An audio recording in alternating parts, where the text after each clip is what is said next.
I've been going through, my thesis is there are 11 ways that you can create a sale in probate real estate, not just 2. Most companies tell you, they'll sell you data and coach you up to either called petitioners or mail petitioners, which is great, or second to market to attorneys, which is also great. But those are 2, and there's actually 9 other ways.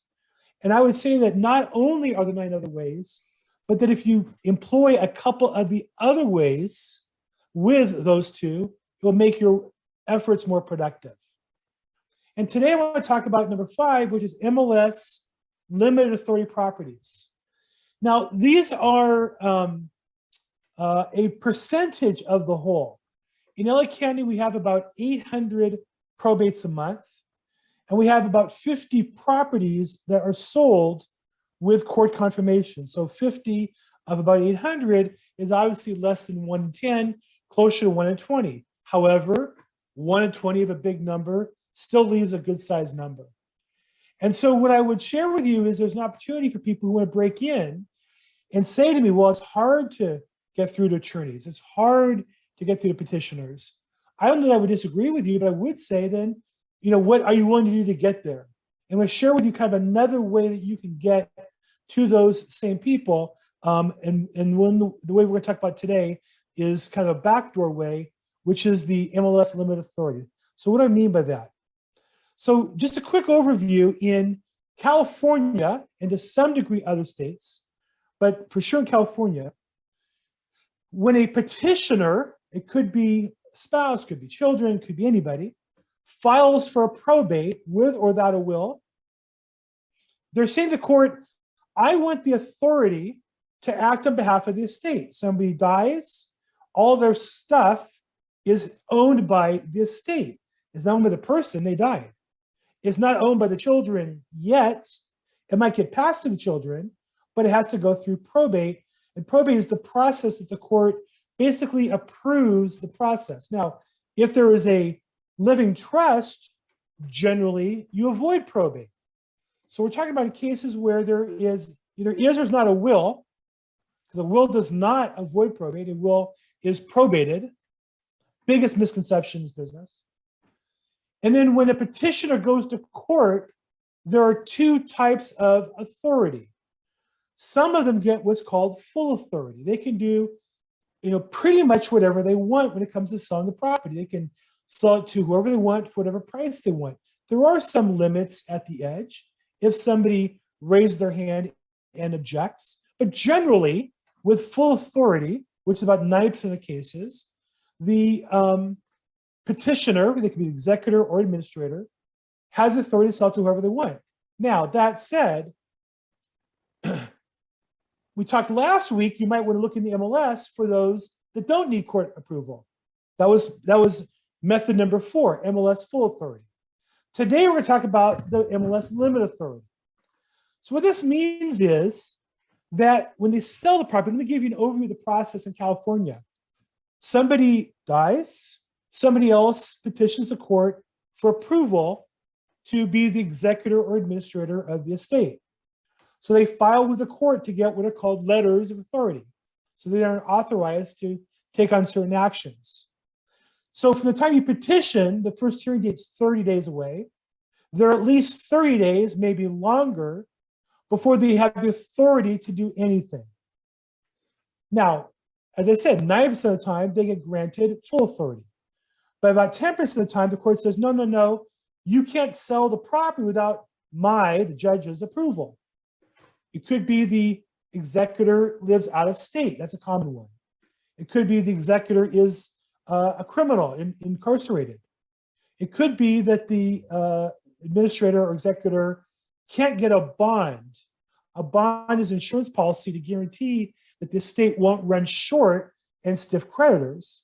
And so sometimes the court will require a bond, and just like a loan, the petitioner or executor can't qualify for a bond, and they'll need to get what's called limited authority.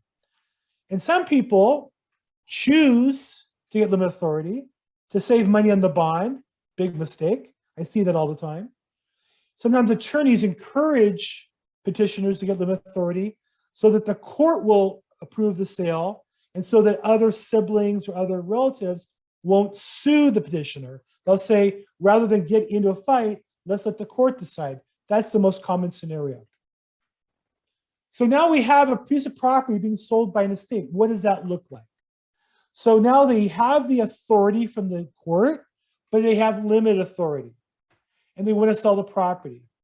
So what they have to do first step is they have to publicize the property for sale. Generally in Los Angeles, there are certain newspapers that will run the classified information in a sufficiently wide geography to satisfy the court requirements. And they have to file with the court that you did that before the court date. And you have to notice everybody who might be on the case before the court date. Any other heirs, any creditors, they have to send out a legal notice to them in the proper format so they know the property is being sold. So if you don't publicize it correctly, the judge won't approve the sale. If you don't notice all the parties, the judge won't notify the sale. Now, here's the tricky part. Here's the opportunity. I'm going to give you, those of you who are buyer's agents in particular, I'm going to give you, I think, a piece of advice that might get you a sale this year. Once you publicize the sale, the estate will have to publish the advertisement for about 3 weeks. And then they can pick an offer and accept it if they want to, or negotiate with one. Now, once they accept a sale, and then once the buyer waives all their contingencies, the attorney or the state will file with the court to confirm the sale, a petition to confirm the sale.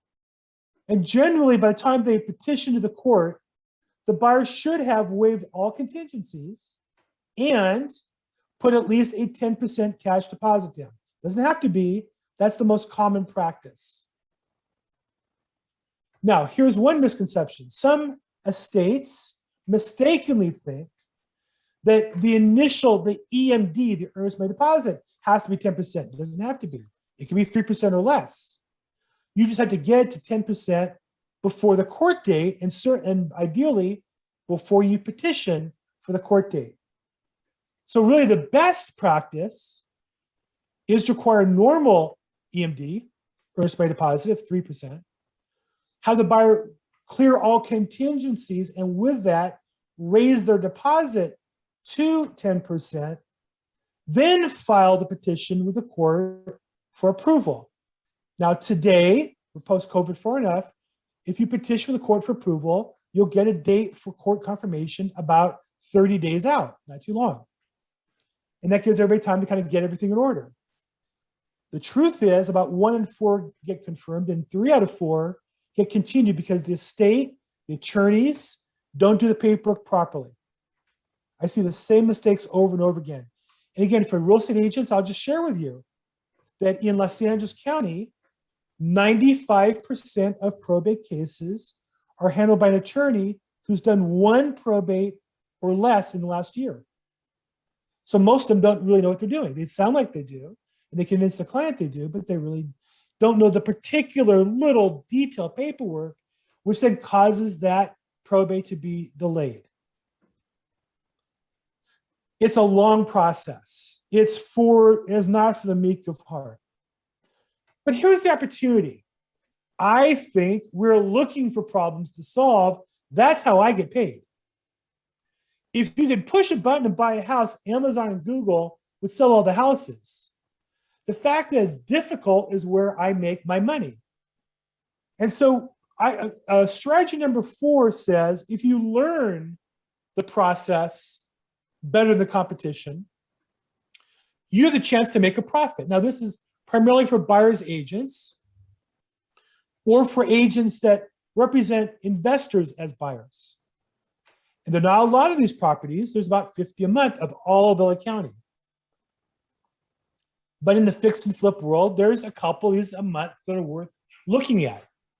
And one strategy is if you can get in with a listing agent early, as soon as it hits the market, and you know it's a good deal, and get a buyer who's sophisticated. And there's some tricks I'm not going to say on this video. There's some tricks to protect your buyer as well. You can get in on a deal before anybody else does. Doesn't mean necessarily you're going to get it at a really cheap discount. There was a day you might buy it at 60 cents on the dollar, or 70 cents on the dollar. I don't think so. I think you can buy a property at its current value of a discount of maybe 10%. Number one. Number two, for those you looking to get into real estate, into probate, what a great way to meet the attorneys. What a great way to learn the process. So I started doing these myself. It was a great way to learn. And so what I would say to any realtor when to start is you should make a list, a search in the MLS of all these properties. Like you're a buyer, they should come to you and you can look at them and find good deals and then pitch the good deals to your investor. So the key to this is get in first. If you watch the MLS, property requires court confirmation, you find it's a good deal, you go out and hustle out, see the property, hustle out your investor, get an offer in on it, you can get in early.